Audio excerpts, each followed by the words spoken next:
Welcome to Jackson Lewis's podcast, We Get Work.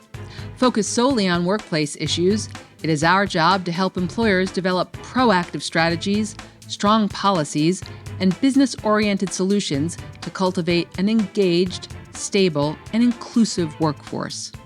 Our podcast identifies issues that influence and impact the workplace and its continuing evolution, and helps answer the question on every employer's mind: how will my business be impacted?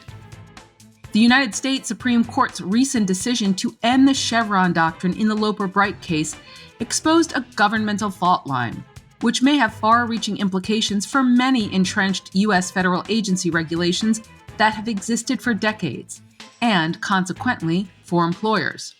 In this second episode of our podcast series, Workplace Law After Loper, we focus on the impact on cases before the National Labor Relations Board. The NLRB stands out from other administrative agencies due to its quasi-judicial nature. It doesn't just issue decisions, it also has rulemaking powers. The decisions the agency makes are often given great deference, underscoring the gravity of its role in labor relations. On this episode of We Get Work, we discuss how the Loper Bright decision may make it easier for employers to challenge board regulations. Our hosts today are Daniel Shudroff and David Kelly, members of the Labor Relations Group. Daniel is a principal in Jackson Lewis's New York City office, and David is of counsel in the firm's Washington, D.C. office. Both work hard to keep clients informed of their rights and obligations under the National Labor Relations Act, including the frequently changing interpretations of the NLRA by the NLRB. Daniel and David, what impact does the recent U.S. Supreme Court's decision in Loper Bright have on cases under the NLRB, and how does that impact my business?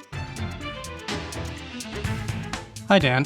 We're talking about Loper Bright today, the Supreme Court decision that overruled Chevron deference, and how that may or may not impact cases before the NLRB. In Loper Bright, that dealt with a Department of Commerce rule that, or interpretation of its statute, that required fishermen to pay for observers on their boats. And it was an interpretation of a Marine Act. Under Chevron deference, agencies were given the deference by courts to interpret their statutes, and courts granted them a fairly wide range of deference. The question, though, is what impact does this have on cases under the NLRA?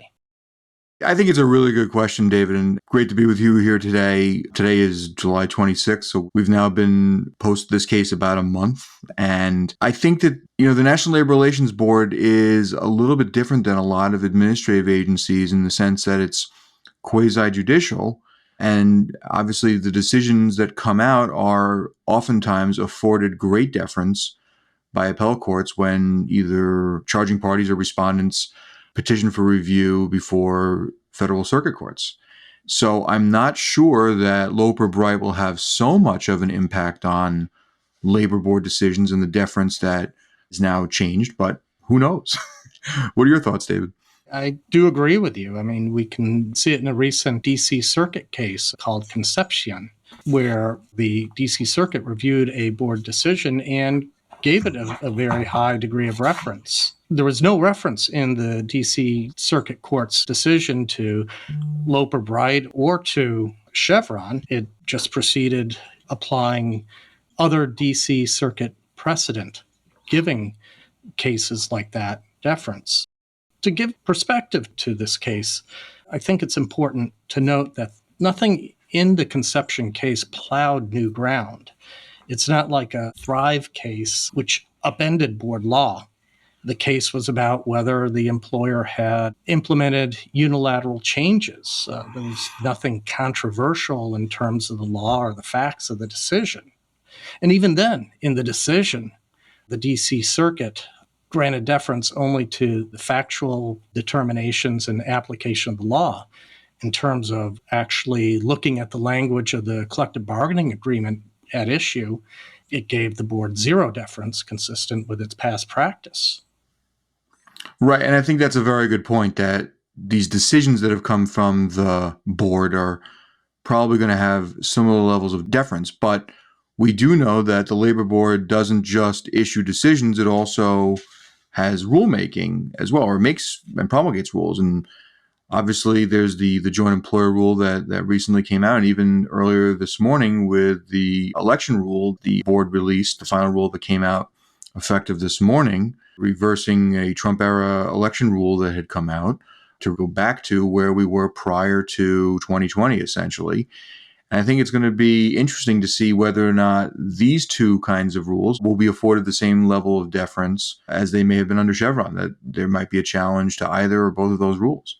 I was reading the new rules this morning called the Fair Choice Employee Voice Rule, and there was a brief discussion in there about Loper Bright. And in its comments, the board said that Loper Bright, the effective Loper Bright, was a, quote, open question, but then it went on to cite a raft of cases going back decades that said that the board was an expert in its field and should be afforded discretion in its determinations unless it did something that was wildly inappropriate. Right. And we're seeing a lot of challenges to board acts. So it wouldn't surprise me one bit if a party decided to challenge this particular rule at some point, given the climate that we're in today. And we're seeing challenges to board actions in federal courts pretty routinely now. So it wouldn't surprise me to see that this rule gets challenged, notwithstanding the board's current reaction to this case, to Loper Bright. I also know that there could be some additional issues that come up based upon not just Loper Bright, but even other cases that came out at the end of June from the Supreme Court, including SEC versus Durkisky, concerning the Security Exchange Commission. I mean, David, what are your thoughts on that as far as the Seventh Amendment issues? Have you thought about that and how that might impact how employers or unions or other charging parties might proceed before the board? Well, I know that a number of employers have sought preliminary injunctions against the board, arguing that the board is violating their Seventh Amendment rights by seeking legal damages without a jury trial. And this is based on the board's expansion of its remedies in the Thrive case and in the general counsel memos, where in addition to the traditional equitable remedies that the board has traditionally sought, reinstatement and back pay, the board's seeking all sorts of compensatory damages, including direct and foreseeable losses such as losing a house because you can't make mortgage payments, or penalties on credit card debt. And these types of damages are more in the nature of compensatory damages. They're more in the nature of individual damages as opposed to public rights type damages, which give rise to a Seventh Amendment argument. Yeah, I think it's another tool in the arsenal for litigants before the board to challenge board action. And I think one thing that this could end up doing is, and we've seen this before, where there are challenges to labor board actions, for instance, the 2-member board back in the 2010s. And what ended up happening is those cases ended up going to the Supreme Court, and a whole slew of cases were then vacated by the Supreme Court, and the board had to then reissue many of those decisions. And it kind of starts a cycle where there's kind of this instability. And, obviously from a practitioner standpoint and from a client relation standpoint, we want to make sure we're able to kind of provide as much stability in our advice and in the way that we practice. And things like this can sometimes be somewhat, unclear how to proceed. We all are kind of just shrugging our shoulders saying, all right, what's going to happen next? And that's what makes this kind of area of the law kind of fun, because we don't know where things are going, and it's constantly evolving. And we're seeing different types of arguments coming into play that, are novel and creative and have impact on real life cases. I think returning to our initial question about Loper Bright and the effect on the NLRB, I think the NLRB's response for the time being is going to be, so what?